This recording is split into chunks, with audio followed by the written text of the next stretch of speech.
Hello friends, welcome back to my channel. আশা করি সবাই সুস্থ আছেন। আজ আমি বানাবো দেশি মুরগির ঝোল। এখানে আমি দেশি মুরগি নিয়েছি, কোচানো পেঁয়াজ, আদা রসুন বাটা, টমেটো পেস্ট, আলু কেটে নিয়েছি, চেরা কাঁচা লঙ্কা আর গরম মশলা। প্রথমে আমি মশলা তৈরি করে নেব। নিয়েছি হলুদ, জিরে গুঁড়ো, শুকনো লঙ্কা গুঁড়ো আর লবণ। জল দিয়ে মশলাটা গুলে নেব।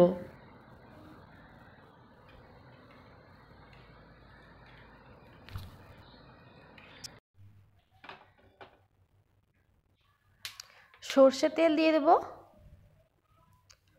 আর তেল গরম হয়ে গেলে চিনি দিয়ে দেব। ফোড়নে গোটা গরম মশলা দিয়ে দেব,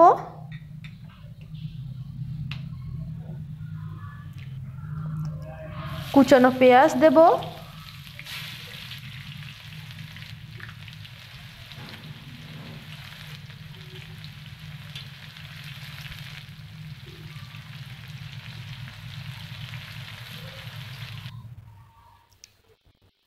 কাঁচা লঙ্কা চেরা দেব,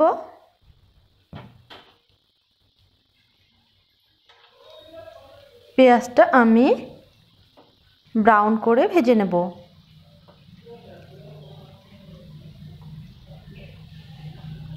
দিয়ে দেব আদা রসুন বাটা,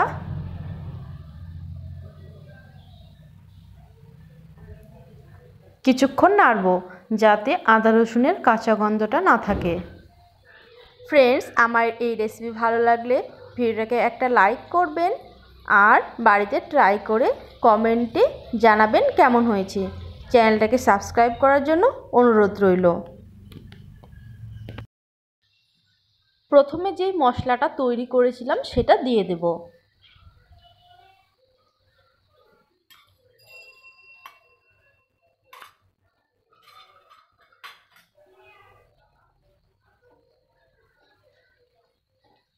মশলাটা কষে নেব।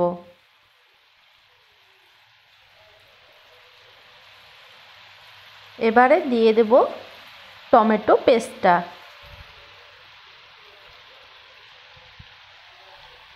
তারপর সবগুলো একসঙ্গে ভালোভাবে কষে নেব।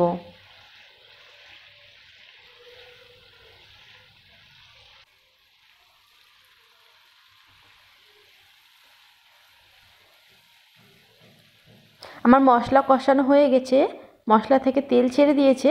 এবারে মাংসটা দিয়ে দেব। আলুগুলো দিয়ে দেব। আলু আপনারা না ভালো লাগলে দেবেন না।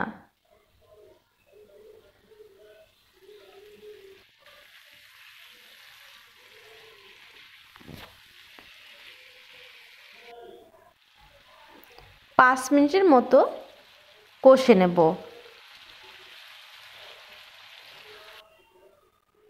মশলা লেগে গেলে সামান্য পরিমাণে জল দিয়ে ভালোভাবে কষবো।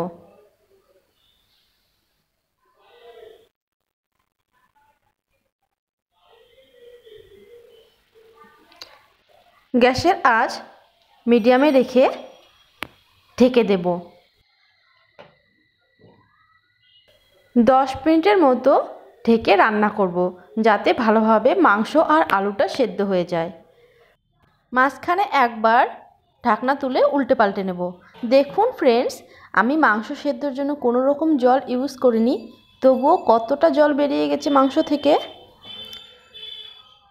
এভাবে একবার বাড়িতে রান্না করে দেখবেন, অসাধারণ খেতে হয়।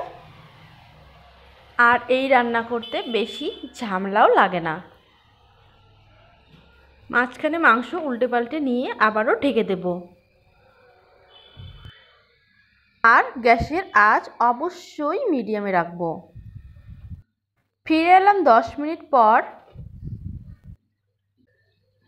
আমার মাংসটা সেদ্ধ হয়ে গেছে, আলুটাও খুব সুন্দর সেদ্ধ হয়ে গেছে। এবারে 5 মিনিটের মতো আবারও কষে নেব।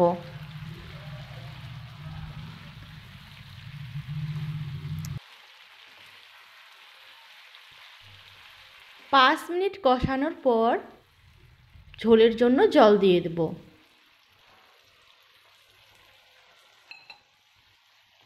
আর অবশ্যই জলটা গরম দেব, তাহলে মাংসের টেস্টটা অনেকটাই বেড়ে যায়।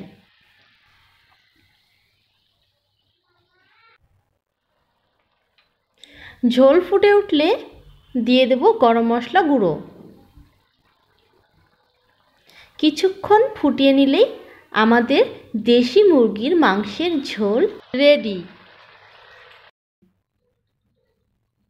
ভালো থাকবেন, সুস্থ থাকবেন, ধন্যবাদ।